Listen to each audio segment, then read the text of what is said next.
सुप्रभात बच्चों। आज की कक्षा में हम क्रिया की चर्चा करने जा रहे हैं। क्रिया एक बहुत ही महत्वपूर्ण विषय है। इसे अंग्रेजी में वर्ब और सामान्य बोलचाल की भाषा में इसे हम कार्य कहते हैं।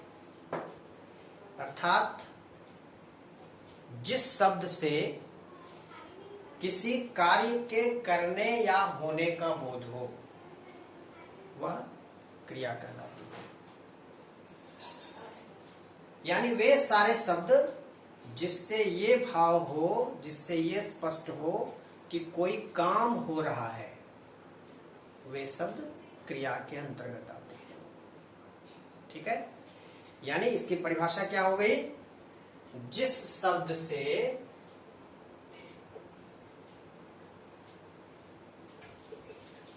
किसी कार्य के करने या होने का बोध हो, वे शब्द क्रिया कहलाते हैं। ये शब्द जो कार्य को करने या होने का बोध कराते हैं। अब इसमें दो बातें हैं। जब कोई कार्य होता है तो उसका कोई न कोई करने वाला होता है। बिना करने वाले के कार्य संभव नहीं है। इसमें तो किसी को कोई संदेह नहीं है। कार्य करने वाला होगा तभी कार्य होंगे। तो जो कार्य करने वाला है वो बहुत महत्वपूर्ण फैक्टर है। क्यों? क्योंकि उसके बिना कार्य होता ही नहीं। तो कार्य को करने वाला एक महत्वपूर्ण बिंदु है। हम इसको मान लेते हैं, ये सबसे महत्वपूर्ण बिंदु है। और दूसरा बिंदु है जो कार्य है। कार्य करने वाला जो कुछ करता है वो कार्य कहलाता है। बोलना, हंसना, लिखना, पढ़ना, दौड़ना, कूदना, सारे के सारे कार्य हैं और इन सबको करने वाला कोई न कोई है। तो जो करने वाला है वो कर्ता कहलाता है। डूअर, काम को करने वाला। और करने वाला जब सक्रिय होता है तो वह कार्य होता है। तो एक बिंदु हो गया कर्ता, यानी कार्य करने वाला, और दूसरा बिंदु हो गया कार्य, वर्क। अब ये दो बिंदु किसी भी क्रिया में निश्चित रूप से होते हैं। अब इसके बाद दो प्रकार की स्थिति बनती है। एक स्थिति बनती है कि कार्य करने वाला जब सक्रिय हुआ और ये कार्य हुआ तो कार्य का फल किसी और बिंदु पर पड़े। एक स्थिति तो ये है। दूसरी स्थिति क्या है कि कार्य का फल वापस कर्ता पर ही आ जाए। तो जिस बिंदु पर कार्य का फल पड़ता है उसको हम कर्म कहते हैं। अंग्रेजी में इसे ऑब्जेक्ट कहा जाता है। ठीक है, कर्म की परिभाषा ही है जिस पर क्रिया का फल पड़े। लेकिन ये फल अलग पड़ेगा ये कोई आवश्यक नहीं है। बहुत सारी क्रियाएं ऐसी हैं जिसमें क्रिया का फल वापस कर्ता पर ही आता है, यानी उसमें कर्म का स्कोप नहीं है। तो जिसमें कर्म का स्कोप नहीं है वो बिना कर्म की क्रिया हो गई, उसको हम लोग अकर्मक क्रिया कहते हैं। अंग्रेजी में इसको इंट्रांजिटिव वर्ब कहते हैं। और जिसमें अलग से कोई बिंदु है जिस पर क्रिया का फल पड़ रहा है वह क्रिया सकर्मक है, यानी कर्म के साथ है।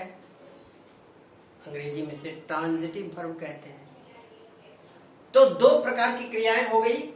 एक क्रिया जिसका फल वापस कर्ता पर आ रहा है वह अकर्मक, और दूसरी क्रिया जिसका फल क्रिया कर्ता के अतिरिक्त किसी अन्य बिंदु पर जा रहा है वो सकर्मक। क्लियर? यानी क्रिया के दो भेद कर्म के आधार पर। कर्म क्या है? जिस पर क्रिया का फल पड़ता है।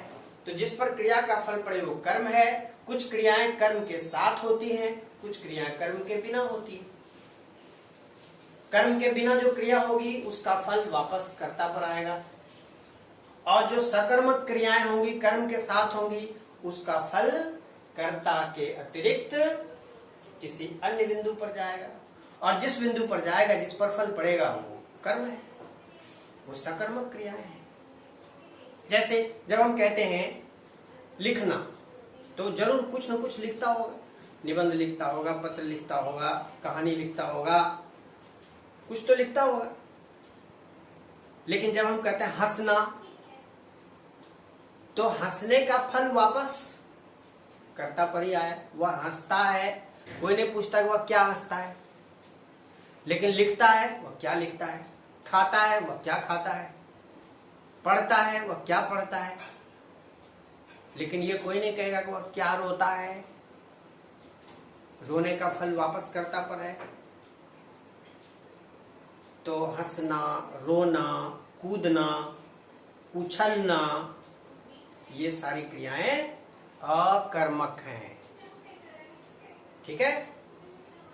तो दो प्रकार की क्रियाएं, सकर्मक और अकर्मक। इसको मैं एक छोटा सा आपको बता रहा हूं, बहुत याद रखने लायक बात है कि आप किसी क्रिया का जब निर्णय करने लगे वह सकर्मक है या अकर्मक है, तो मन ही मन आप उसके साथ क्या प्रश्न लगाइए। क्या, सिर्फ क्यों, कहां, किस लिए नहीं, सिर्फ क्या। और क्या प्रश्न यदि उस क्रिया में फिट हो जा रहा है तो समझ लीजिए आप कि वह सकर्मक क्रिया है, और क्या प्रश्न नहीं लग रहा है तो समझिए कि वो अकर्मक क्रिया है। जैसे है लिखना, क्या लिखना, हाँ, कुछ न कुछ लिखना है, उसका उत्तर आ सकता है, निबंध लिखता है, पत्र लिखता है। खाना, क्या खाता है, हाँ खाता, कुछ न कुछ खाता होगा, रोटी खाता होगा, आम खाता होगा, भात खाता होगा, कुछ तो खाता ही होगा। लेकिन दौड़ना, कोई नहीं पूछता है कि वो क्या दौड़ता है। कूदना, कोई नहीं पूछता है कि वो क्या कूदता है। तो कूदना, दौड़ना, उछलना, हंसना, रोना, ये सब अकर्मक क्रिया। पढ़ना, लिखना, देना, लेना, ये सब सकर्मक क्रिया। ठीक है? कुछ स्पष्ट हुआ? अब आपको क्या करना है, 10 सकर्मक और 10 अकर्मक क्रिया की सूची बनानी है। ठीक है? यही आज का काम रहा। 10 सकर्मक क्रिया और 10 अकर्मक क्रिया। हो जाएगा? चलिए कोशिश कीजिएगा। ठीक है, आज की कक्षा इतनी ही। धन्यवाद।